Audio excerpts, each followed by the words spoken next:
thanks very much, firstly, Ben and Charlotte, for taking the time to speak with us today about Burial. Ben, you are the writer and director, and Charlotte, you're the star of the film.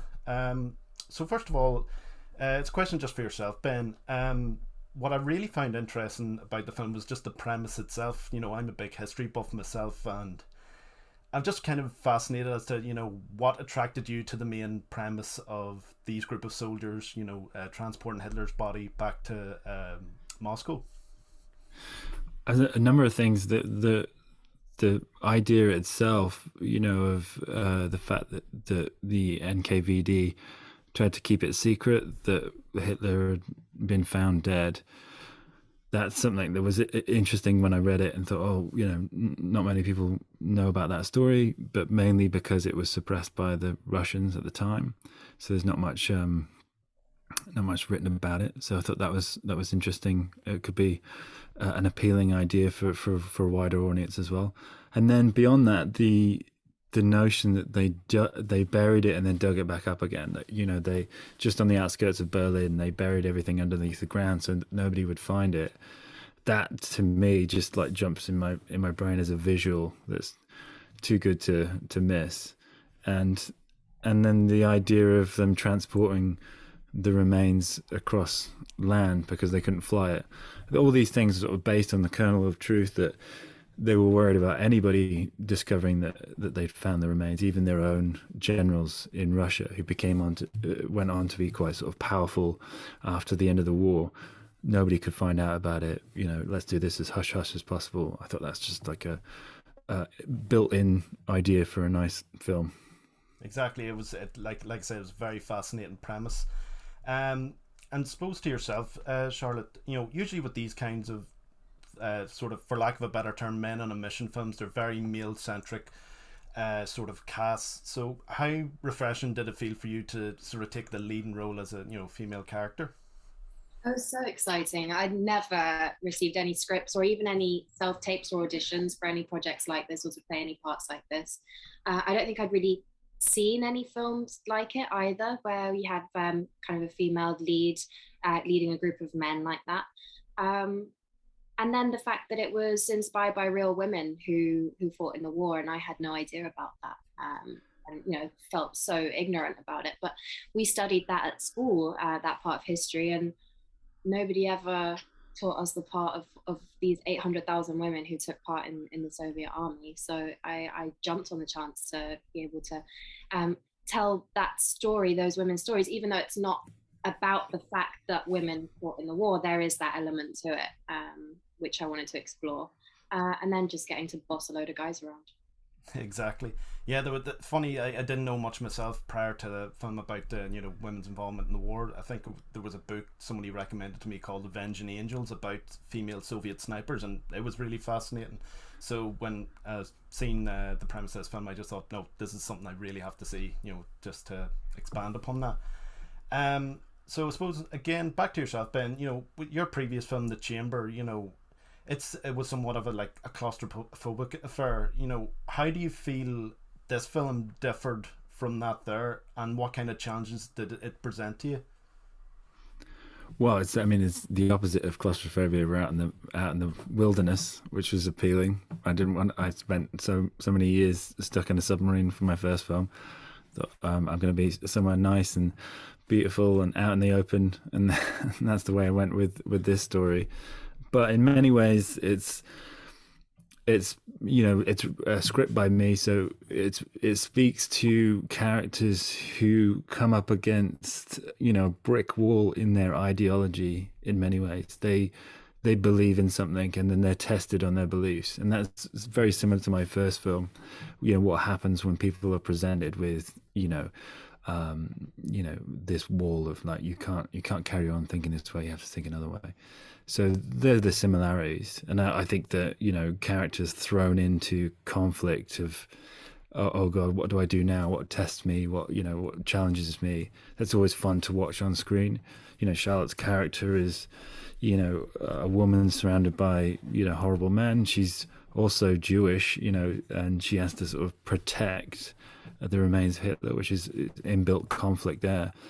And then Yeah, just the conflict of the older version of Charlotte's character, of what she does. Can she carry on keeping a secret when everything about the experience in the beginning was unleashing that secret and making sure that people knew the truth? You know, those themes are similar in my first feature, but everything on set and everything in the location is completely different. Exactly, and sort of that leads to what I was going to ask you, Charlotte, about enduring this sort of harsh conditions that your character does.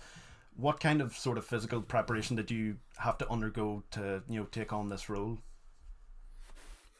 Um, I definitely was going to the gym a lot more once I got the part, and just trying to do a bit of weightlifting and stuff. Even though I was going to be in kind of uniform, and you can't tell, just to feel like I was fit enough to do those scenes and to carry that gun. And then we had some gun training when we got to Estonia, obviously, because they're very old guns. They're quite difficult to handle.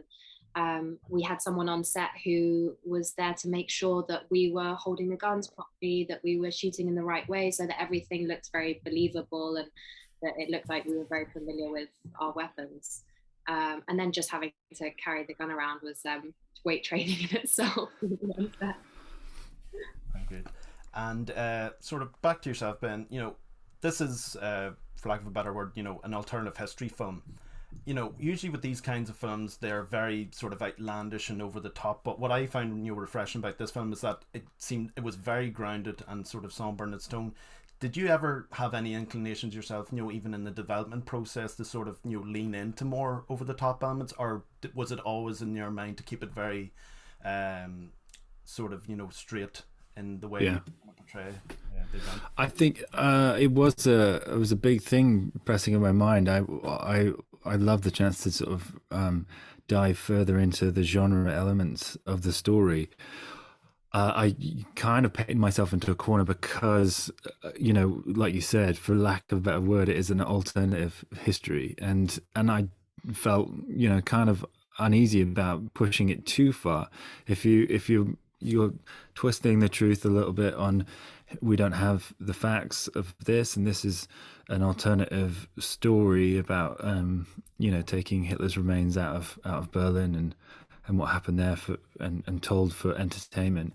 I didn't want to be too over the top with the other genre elements. I wanted to try and keep the rest of it as grounded as possible, so that it wasn't too, I don't know, schlocky, or it didn't demean. We're dealing with Nazis and Hitler and Jewish characters and Polish characters, and so the effort to try and keep it grounded in that aspect. Yeah. Yeah, no, I agree. I'm very glad you did go that route, because that's what really drew me to the film. So then, I suppose that idea of truth sort of leads me to asking yourself, Charlotte. One of my favorite scenes involves yourself talking about the importance of exploring, and exposing the truth behind Hitler and demagogues like him, and how that is what drives your character. It's not really patriotism. It's more to expose, this man was evil. He killed, he's responsible for the death of millions. Is that sort of, that theme of the truth, especially in, the times we live in now, and the importance of, truth coming from world leaders, is that something that drew you to the film and the project in general? Yeah, definitely. It adds so many layers, and it's just so relevant in any era. People will relate to that, and it's something that will probably, frustratingly always happen, and there'll always be this fight to uncover truths. And I like that extra layer that it adds to Brana. Like Ben just touched on it earlier, how that she has this inner conflict. There is that part of the conflict and the complicated task of being a soldier and having to follow orders, and then feeling like you want to do what's right, and then having to protect the body of this man that she hates more than anyone in the world, and who's caused so much damage and so much pain and so much suffering, and having to kind of conserve this corpse and treat it with, delicately almost, to bring it back, and then kind of the support of your comrades as well, and how important that is for a soldier. And yeah, there's just so many layers to her inner conflict, and I think it's not so much patriotism, but that task of being a soldier and having to follow orders, and that's what she's done from the beginning of the war, and it's kind of what's led her. And if she doesn't do that, then it becomes a lot more emotional and complicated, right, than following orders. I think, and your character hits that wall. You're keen to carry out the mission and to follow orders, because ultimately you can think this is for the right reasons, and then your character is presented with, well, what if it slips through your fingers? You know, what if it ends up being the opposite of what you intended? If it gets buried and the truth never comes out. And I love that. I love that transition, and I like it on the page, and I love seeing your performance bringing that across. It needs to be subtle, and then it's obvious, and yeah, those are interesting things. Yeah, and how she has to be so kind of steely and composed about it throughout, which was very important to Ben and to me for Brana, and how her passion comes out then at the end in that scene. I think I love your performance of it. The bleaching of the bones. We never really call it a corpse, or we sort of never refer to it as a person. It's always, you know, bones and skulls and just the remnants of something, and the remnants of something can fester in the ground, and they can grow into something evil again.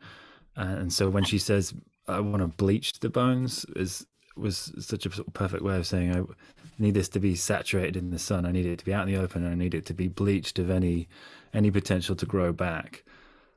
Which, you know, was funny at the time because I wrote it, and then we went through a pandemic where people were bleaching everything. Exactly. So I suppose another sort of thing, you know, that sort of ties to, you know, the truth and patriotism, and that is, you know, when it comes to war, you know, the truths that emerge from it are usually told from the victor's perspective, you know. But one thing I really admired about the film was there is that moral ambiguity between, you know, good and bad. You know, it's not just the, you know, the Russians are the good guys and, you know, the Nazis are the bad guys. You know, it's really sort of represented through Tom Felton's character of Lucas whenever he actually has a conversation with Brana about you know, his experience when both, you know, the Nazis invaded, and then, you know, the Russian Soviets. Yeah, Soviets as well. So, you know, how important was it for you to sort of challenge audiences' sort of expectations in that matter? Because, you know, like I said, usually with these kinds of films, there's very distinct, you know, good versus evil, and that's it. Yeah, I mean, it's such a grey film, and that's difficult to portray and make sure that you root for the right people, the people that you want to see come out as the victors in the end.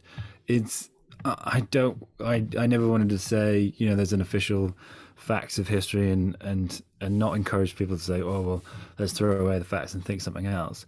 So to replace the message of, you know, the history is written by the victors, the message is, you know, history is written by those who survive it. And it's important that those people tell their stories and we remember their stories, and their stories keep getting told, because there is an official ledger of what happens in history.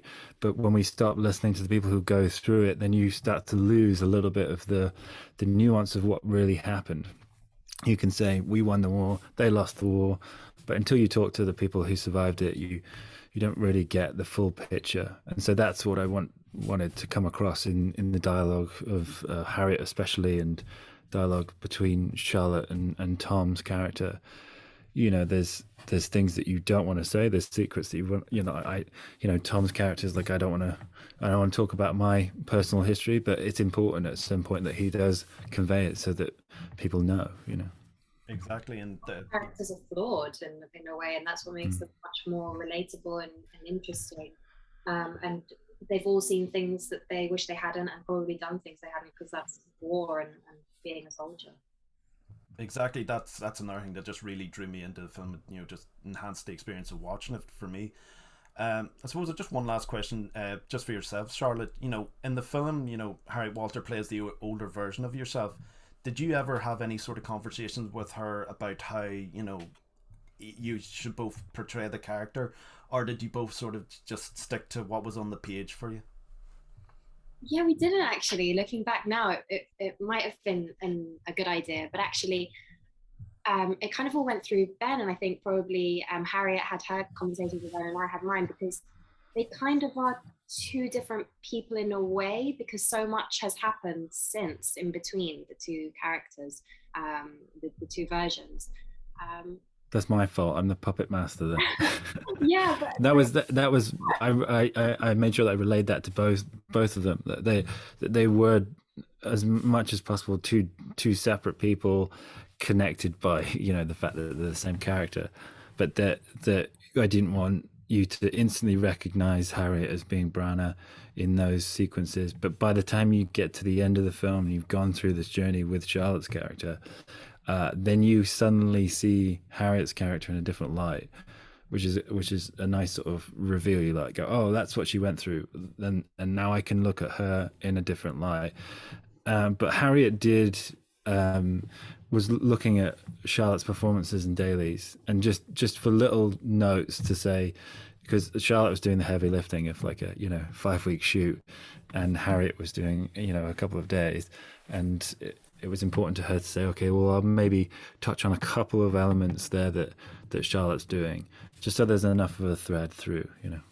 Yeah, exactly, and it's testament to the job you done, Ben, because you definitely see that thread through in the wraparound scenes with Harriet's interpretation of Branagh. Yeah. But I think that's everything. Thank you so much, both of you, for taking the time to speak with me, and wish you all the success with Burial and any other future projects you have. The film itself is released on digital, I believe, on the 26th of September, and I highly recommend it because I really, really enjoyed it, especially as a history buff. So that's everything. So thank you once again. Thank you very much. Thank you so much. It's lovely really enjoyed talking to you. Thanks. Oh, thanks. Have a nice day. I know who you are. I know what you found in Berlin. I want to know the truth. To truly understand it, you have to experience it. You have to feel it. Transport by plane is no longer an option. I thought the time was of the essence. Pravda said reports of his death are lies. They weren't. New nightmares or old? Is that? He shot himself in his bunker in Berlin. There are men, werewolves, trying to find it. There's no one here, there's no one watching, no one cares. Better to get to the outskirts. Werewolf. They burn like in a mushroom. Makes you see things. Find it. Kill them. We should leave. Where is the Führer? Why are you hiding it? Stalin needs to see it. What if you die trying to protect the secret? It's over! It's over! It's not over for me! There's a wolf at the door! Anything less than total sacrifice is to lose. Shoot! There's no such thing as victorious battle anymore. Not in this war.